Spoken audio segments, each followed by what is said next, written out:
Hello. अ, मैं आपसे जिस बारे में बात करना चाहती हूँ आज, अभी पूरे सोशल मीडिया पर उसी के चर्चे हैं। हाथरस कांड के बारे में आपने भी सुना होगा। जैसे निर्भया कांड हुआ था, जैसे कर्नाटका की घटना हुई थी, वैसे ही एक और कांड।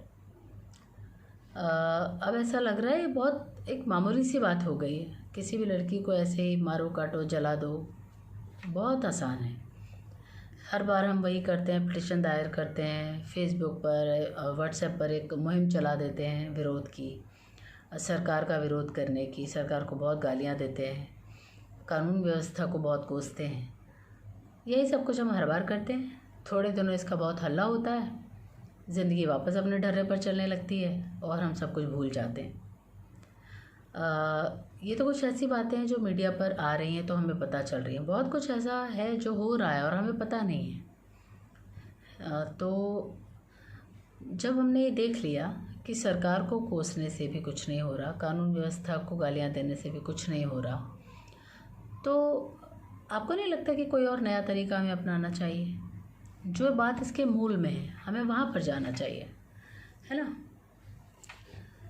घर से शुरुआत करनी होगी। बच्चा आपके पास है, हर समय आप जो उसके दिमाग में डालेंगे, जो उसे सिखाएंगे, जो उसे देखने देंगे, जो उसे सीखने देंगे और जो उसे समझने देंगे, उन्हीं चीज़ों से उसका माइंडसेट एक बनता है। अपने आसपास से, अपने घर से, पड़ोस से, हर चीज़ से। स्कूल जाता है बच्चा, वहाँ पर नई नई चीज़ें सीखता है, नए नए दोस्त बनाता है। तो इसके लिए बहुत ज़रूरी है कि आप बच्चे से बातें करें।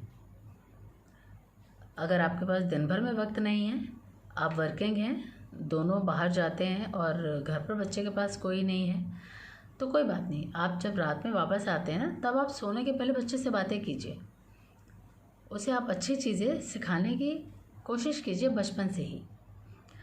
आप दिन भर की उसकी गतिविधियों के बारे में उससे जानिए।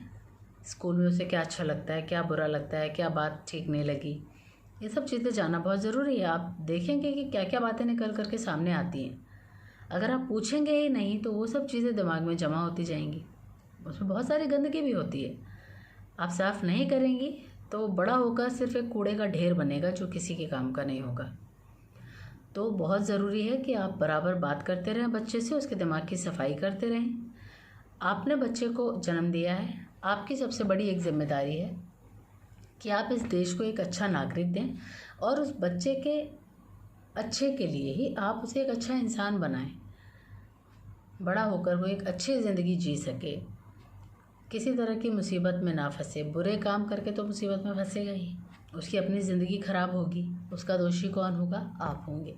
आप बच्चे को दोष नहीं दे सकते कि नहीं तो बाहर जाके बिगड़ गया, ये तो संगत में बिगड़ गया। अगर आपने अच्छे संस्कार दिए हैं, अगर आपकी दी हुई डाली हुई नींव बहुत मजबूत है, तो ऐसा नहीं होगा। अब घर से निकलते ही एक अच्छा बच्चा सीधे रेपिस्ट तो नहीं बन जाएगा ना। मतलब कहीं ना कहीं कुछ ना कुछ कमी है आपके सिखाने में, आपके ध्यान देने में। तो वो काम आपको करना बहुत ज़रूरी है। हमारे लिए बहुत आसान है हर बात के लिए सरकार को कोसने बैठ जाना, लेकिन सरकार हर चीज़ में, हर जगह पर, हर वक्त उपलब्ध नहीं हो सकती। वो गलियों में चक्कर लगा लगा करके नहीं देखेगी किसके साथ क्या हो रहा है, कौन कहाँ पर चोरी कर रहा है। ये सिर्फ तब संभव है जब बच्चे के खुद के मन में सही और गलत को लेकर के, मतलब उनके भेद को जब वो समझने लगे खुद से, क्या सही है क्या गलत है। जैसे हम कहते हैं ना, हमारी आत्मा में वो चीज़ें होनी चाहिए। जैसी हमारी आत्मा होगी, जैसी हमारी आत्मा बनेगी, वैसे ही हम काम करेंगे। हम खुद ही कहते हैं कि अरे वो बहुत ही दुष्ट आत्मा है। कभी कोई बहुत अच्छा काम करता है तो हम कहते हैं वाह कितनी अच्छी आत्मा है इसकी, है ना। तो इसका मतलब है कि आप जो चीज़ें बचपन से उसे सिखाते चले आ रहे हैं लगातार, वो उसके मन में बैठती हैं। या जो कुछ भी वो देख रहा है, सुन रहा है, सीख रहा है, उन सब चीज़ों को एक सही दिशा देने का काम आपका है। अब अभी तो कुछ नहीं हो सकता। अभी जो बच्चे बड़े हो गए, उनका माइंडसेट जैसा बनना था बन गया, उन्हें जो सीखना था सीख लिए, है ना। तो अभी तुरंत में कोई चेंज आएगा ये तो बिल्कुल पॉसिबल नहीं है, लेकिन अगर हम आज से भी सीरियसली शुरुआत करेंगे तो आने वाले 10-15 वर्षों में स्थिति ज़रूर बदलेगी। पर हमें सीरियसली इसके लिए कोशिश करना शुरू करना पड़ेगा। मैंने की है। मेरे 2 बेटे हैं। मैंने उन्हें जब वो 4-5 साल के थे तब से उनके दिमाग में मैं एक बात बराबर डालती आ रही हूँ। थोड़े थोड़े टाइम में मैं उनसे इन सब बातों के बारे में बात करती हूँ जो हम देखते सुनते रहते हैं और जो हमें अच्छा नहीं लगता। उनके विचार जानने की कोशिश करती हूँ कि वो इस बारे में क्या सोचते हैं। जब वो छोटे थे, 4-5 साल के थे, तब से मैं उन्हें सिखा रही हूँ कि बेटा जैसे मैं तुम्हारी माँ हूँ, जैसे ये सब तुम्हारी बहनें हैं, इनके साथ कभी कोई मिसबिहेव करेगा तो तुम्हें बिल्कुल अच्छा नहीं लगेगा। ऐसे ही तुम्हें भी किसी और के साथ मिसबिहेव नहीं करना है, उनको भी अच्छा नहीं लगेगा। और एक चीज़ मैंने बहुत स्पष्ट शब्दों में उनसे बोली हुई है कि अगर कभी तुम लोगों की वजह से मुझे ऐसा कुछ भी सुनने में आया, कोई भी एक गलत बात कि तुमने किसी को परेशान किया है, तो वो दिन मेरे लिए बिल्कुल मर जाने वाला दिन होगा। और क्योंकि ये बात मैं उन्हें बहुत लंबे वक्त से बहुत प्यार से समझाती आ रही हूँ, तो मुझे ऐसा लगता है कि इसका कुछ तो असर हुआ होगा। कम से कम वो कोई ऐसी हरकत नहीं करेंगे जिसके कारण मुझे शर्मिंदगी उठानी पड़े और जिसके कारण किसी और को इतनी ज़्यादा परेशानी हो जाए, कभी नहीं। तो मैं ये उदाहरण अपने बच्चों का मैंने आपको सिर्फ इसलिए दिया है कि हमको इस तरीके से बच्चों को बात करके उनको समझा के रखना पड़ेगा बहुत बचपन से। आप सोचेंगे बच्चा बड़ा होकर सब समझ जाएगा, तो वो नहीं समझेगा। जो माइंडसेट बन गया बन गया। आप सिर्फ बचपन में ही बस कोशिश कर सकते हैं। आप सिर्फ गीली मिट्टी को ही कोई शेप दे सकते हैं, है ना। तो इसीलिए मेरी आप सबसे रिक्वेस्ट है कि प्लीज़ अपने बच्चों को समझाइए, सिखाइए, दूसरों की इज़्ज़त करना सिखाइए, अच्छी बातें बताइए।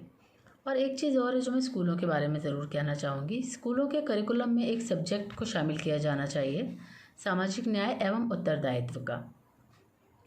क्योंकि देखिए क्या होता है, कई बार अगर पेरेंट्स वर्किंग हैं, सुबह से रात तक बाहर हैं, तो हो सकता है रात में घर आकर के भी बच्चे से उस तरह से बात ना कर पाते हों जितनी उसको ज़रूरत होती है। पर बच्चा रोज़ कम से कम 7-8 घंटे तो स्कूल में बिताता है, तो स्कूल में ये काम बहुत अच्छे से किया जा सकता है। बच्चों को कुछ केस स्टडीज़ करवाई जाएँ, कुछ ऐसे हल्के फुल्के, मतलब उनके मेंटल लेवल के हिसाब से उनको कुछ केस स्टडीज़ करवाई जाएँ जिसमें खुद उन्हें फैसला करने दिया जाए कि क्या सही है और क्या गलत है। इससे वो सही को सही और गलत को गलत कहने की हिम्मत जुटा पाएंगे। बाहर भी, दूसरों के सामने भी गलत का विरोध कर पाएंगे। तो एक तो ये अच्छी आदत आएगी उनमें। दूसरा, इसके अंदर कानून की कुछ धाराएं ज़रूर से पढ़ाई जानी चाहिए। जैसे कुछ भी आप ले लीजिए, बहुत सारे अपराध